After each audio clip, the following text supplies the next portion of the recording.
Hello everybody, today we're going to be seeing complex numbers. Pretty much we saw these last year. Just a brief overview. Complex numbers are numbers that have both a real and an imaginary part. If you only see the real part, it's a real number. If you only see the imaginary part, it's a pure imaginary number. If you see both, it's a complex number. Now let's also recall our imaginary unit, I. Imaginary unit is pretty much the square root of -1. And how do I end up with square root of -1? Remember when we try to take the root of a negative number, you actually factor out the -1, then do square root of 4. This becomes I, and 2. We turn this into I, and then we do the square root. We use the imaginary unit to represent imaginary numbers. One of the most common imaginary numbers is pretty much the square root of negative numbers. Now, today, we're going to go over a very common question that shows up in standardized tests. It's pretty much, say, for example, what is the value of I to the 54th? And there's a pretty simple way to manage this. First of all, let's begin with our basic imaginary unit. I know that my imaginary unit is the square root of -1. So any number raised to power 0 would be 1. If I raise I to the first power, I'm pretty much not changing anything. It would still be square root of -1. And you'll see how this works at the end. It makes perfect sense. If I do I squared is the same thing as square root of -1 times square root of -1, because I squared is the same thing as I times I. Now when you multiply a number by itself, it's pretty much the same thing as squaring that number. So the square root of -1 squared, and what happens is the square cancels out the roots and you're left with I squared equals -1. Now let's go to I cubed. And pretty much I cubed is the same thing as, actually, once you have these basic units, you can do any of them. For example, I cubed is the same thing as I times I squared. When I multiply these two, I would get I cubed. Now I know that my I to the first power is square root of -1, and I know that my I to the second power is -1. When I multiply these two, I get that the I cubed is pretty much I squared times I, and that would be negative square root of -1. This times this. And to finish off, I to the fourth power. I to the fourth power is pretty much I squared times I squared. When I multiply these two, I would get I to the fourth power. I know that I squared is -1. So -1 times -1, it becomes +1. Now note, many of you say, Profe, how the heck am I going to get to I-53 doing this? It's going to take too long. It does take too long if you continue doing it like this. But you'll see there's a trick. Now, what happens when I do I to the 5th? I to the 5th is I times I squared times I squared. I know that I squared is -1 times -1. So -1 times -1 times the imaginary unit. I get that I to the 5th power is the square root of -1. Now what happens when I do I to the 6th power? I to the 6th power is I squared times I squared times I squared. I squared is -1, so -1 times -1 times -1.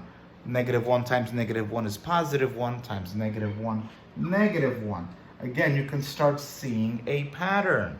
Now, to this up here, let's multiply I to the 7th power. I to the 7th power is I squared times I squared times I squared times I. When I add all the exponents, I get I to the 7th power.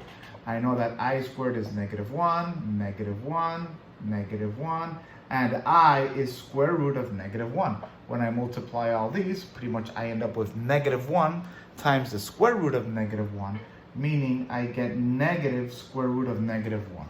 Again, you see that I get a repetition.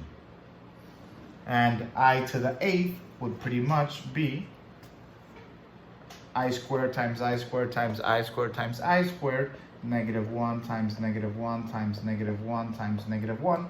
This becomes +1. When I keep on multiplying, I end up with +1. So you see it's a circular cycle that repeats every so many exponents.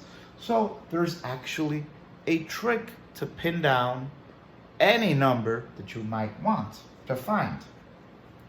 So again, I recommend everybody learn from I0 all the way down to I4, because then you can just repeat and add.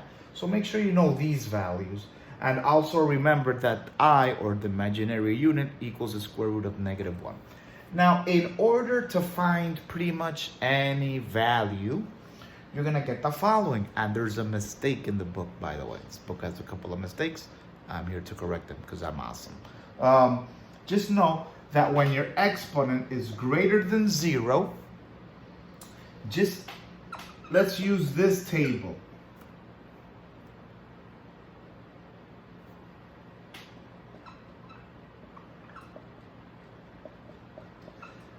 The mistake is here. The book says that with the remainder of 2, I get +1. It's actually -1. And R3, -1, negative square root of -1, and R4 equals 1. You can see that remainder 4, 1, is the same thing as here. Remainder 3 is the same thing as cubed. Remainder 2 is the same thing as -1. And remainder 1 is the same thing as the imaginary unit. So again, the remainder pretty much correlates to the exponent here. So what you do is, and again, I'm saying the remainder, you'll see why now. Let's say, for example, I have I to the 57th. Doesn't matter what number you're given. Does not matter what number you're given. You could be given 1,000,001. Doesn't matter. All you have to do is divide the exponent always by the number 4. Always divide by 4 in an even manner, and then just see what remains. So for example, if I divide 57 by 4, I get 12, 13, 14. 14 and a remainder of 1. I look at my table. I to the 57 is the exact same thing as I. Does not change. Okay, let's go over a different number. I to the 102. I divide 102 by 4. It's 25. I don't care about the 25. I just care about the remainder. I get a remainder of 2. So I look at my remainder of 2. -1. I elevated to the 102 is -1. And you can test that if you feel like it. So again, all you have to do is divide. And if at any time you get a remainder of 0, let's see what happens. I to the 4. When you divide I to the 4 by 4, you end up with 1. So as you can see, you're never going to get 0 as an answer. So don't worry about 0. Always remember, however, that any number raised to the power 0 equals 1. Okay? So you're either going to get a remainder of 1, a remainder of 2, a remainder of 3, and since you can't get a remainder of 4, actually, let's change this. If you get a remainder of 0, the answer will be 1. There is no remainder 4 because you are dividing by 4. That was a small mistake that I did. I'm like the book, I make mistakes as well. Although, The book has many. So again, just in general, remainder 1, I, remainder 2, -1, remainder 3, negative square root of -1, remainder 0, 1. You're always going to divide by 4, look at the remainder, and that's what it's going to turn into. That's simple. So now, that was example 1, by the way. Let's go over example 2, adding and subtracting. Now I have these examples. 5 minus 3i plus 2 plus 4i. So let's do this addition first. When we're adding complex numbers, all we have to do is make sure you look at the operation. It's an addition. So I'm going to add these two numbers. You add the real parts together by themselves. So 5 plus 2 is 7. And then you add the imaginary parts by themselves. -3 plus 4i. Put them together, I get I. And that would be pretty much the answer. Okay. And I put a 2 here. The book says -2. So if I were to use -2, 5 minus 2 is 3. Just so we're parallel to the book. Now, addition is pretty simple. Again, you add both real parts together, you add both imaginary parts together, and you're done. Subtraction is a little different, but it's not that difficult. 10 minus 2i minus 14 minus 6i.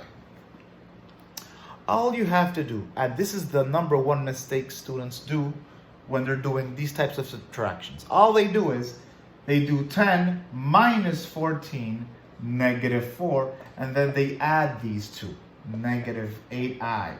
That would be wrong. This negative applies to everything within the parentheses. So you have to distribute. Please don't do that mistake. Again, many students subtract the first one and then they do the exact same sign of the second one. So they would do -2i minus 6i. It doesn't happen that way. You have to distribute the negative. Negative times 14 becomes -14, and negative times 6i becomes positive 6i. After you properly distribute the negative, all we do is join the terms. So 10 minus 14, -4, -2, plus 6i, plus 4 imaginary.